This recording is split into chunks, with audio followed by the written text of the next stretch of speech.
Vas-y, la question. Amen, peuple de Dieu. Amen.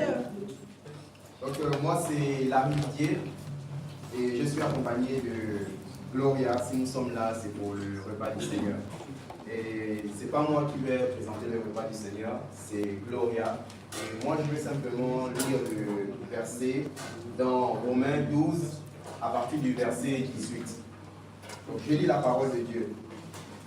S'il est possible, autant que cela dépend de vous, soyez en paix avec tous les hommes. Ne vous vengez point vous-même, bien-aimés, mais laissez agir la colère, car il est écrit, à moi la vengeance, à moi la rétribution, dit le Seigneur. Mais si ton ennemi a faim, donne-lui à manger.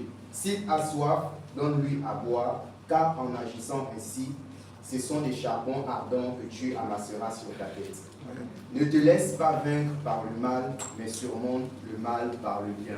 Sous vos acclamations, je passe le... Amen. Vas-y, Gloria. Bonjour, peuple de Dieu.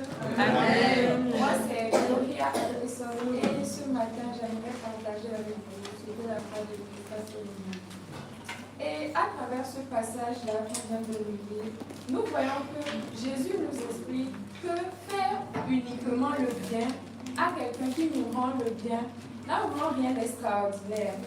La vraie grandeur spirituelle réside dans le fait de faire le bien sans rien espérer, même à des personnes qui sont ingrates. La Bible demande précisément ici de ne pas laisser la rancœur ou l'amertume endurcir notre cœur.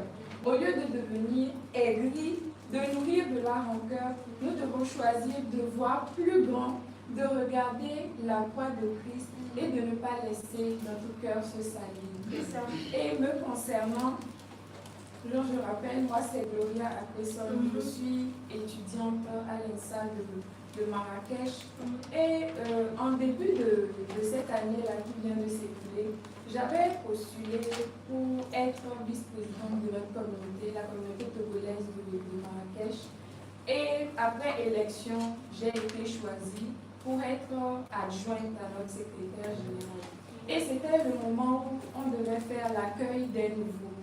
Et dans cette période-là, il y a un ami qui était déjà ici avec nous, qui m'a demandé d'accueillir une petite sœur à lui, qui va venir et essayer de l'aider et de faire son intégration. Et dans cette période-là, lorsque elle est arrivée, je l'ai pris avec moi. En ce moment-là, je n'avais pas encore de logement moi-même, j'en cherchais. Et comme j'avais un peu de contact et tout, c'est moi qui étais chargée de trouver les différents logements pour les nouveaux, d'autant plus que je fais partie du bureau. Et donc, lorsque j'ai vu les offres, j'en ai vu une qui était très avantageuse, en termes de budget surtout.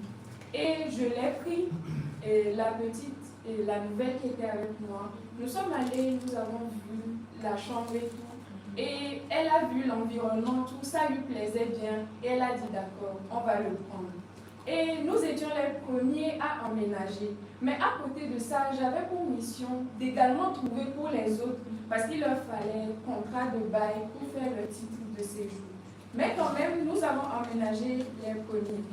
Et bon, c'est là que ça commençait un peu dégénérer, parce que au fil du temps qu'on passait là-bas, elle trouvait tout à redire dans la maison. Ceci ne me plaît pas, ceci n'est pas tout, je suis dérangée par le fait que tu tresses les gens. Et ça commençait à créer des petites tensions même avec les autres filles qui habitaient la maison.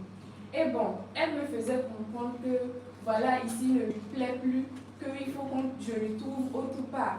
Mais en ce moment-là, je me dis, tu es déjà quelque part et les autres n'ont pas encore trouvé. Donc, il faut patienter qu'on puisse... Mais elle était impatiente, elle voulait partir. Et bon, en ce moment-là, je m'étais arrangée aussi pour qu'on puisse signer le contrat de bail. Mais le lendemain de la signature, elle me fait comprendre que voilà, elle ne veut plus rester ici, qu'elle s'est trouvée un autre endroit et qu'elle va partir, que c'est confirmé là-bas et tout. Bon, je me dis, comment est-ce qu'on va faire, puisque je ne peux pas payer seule le loyer. En même temps, je ne peux pas juste prendre une personne lambda dans l'urgence pour venir vivre avec moi. Et bon, là-bas, ce fut des problèmes avec le bailleur. les filles de la maison et au final, on a dû partir.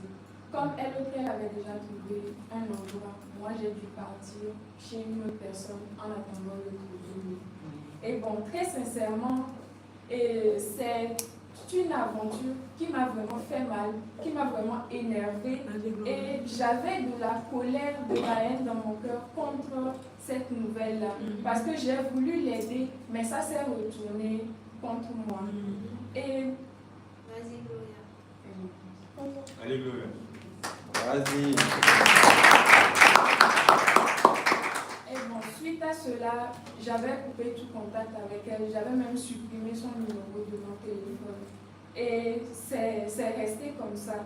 Mais avec le temps, après que j'ai fait les études, après que j'ai pris la décision de venir d'ici, je me suis repentie de cela et j'ai commencé à travailler mon caractère pour ne pas laisser le mal des autres m'atteindre en quelque sorte.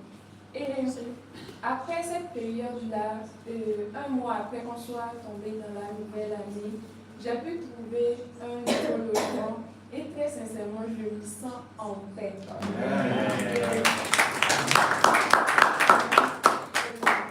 J'ai essayé de travailler à être en paix avec elle également et à avoir la paix dans mon cœur, moi aussi. Et j'aimerais vous laisser sur une question. Est-ce que quelqu'un t'a déjà rendu le mal ou le bien?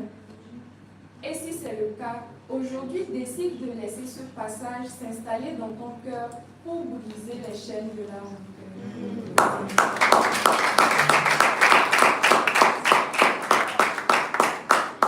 Amen. Je crois que le message était clair. S'il est possible, autant que ça dépend de moi, je dois faire de mon mieux pour être en paix avec les hommes. Parce que la parole dit, la vengeance appartient à Dieu. Pour combattre la rancœur, pour combattre le mal, pour combattre tout ce qui est négatif, on doit cultiver le bien. Donc, voici Gloria a partagé avec nous son témoignage. C'est pas facile. Il peut arriver qu'on soit blessé, mais il ne faudrait pas qu'on soit tenté de cultiver la rancœur. Parce que si on le fait, c'est comme le passage le dit, on amasse des charbons ardents sur notre propre tête et ça nous ferme les portes du royaume. Donc, laissons tout à Dieu et continuons de cultiver le bien. Amen. Amen. Donc, prions. Père éternel, je te remercie encore pour ce partage, ce témoignage. Merci encore de nous rappeler qu'à toi seul revient la vengeance et que nous devons nous tourner sur ce qui est bien, sur ce qui est bon pour notre cœur, Père éternel. Que toute personne ici présente, Père éternel, puisse recevoir encore ce message afin qu'il soit aussi impacté et que leur vie soit changée, Père éternel. Merci encore pour tout, merci Jésus que je priais. Amen. Amen.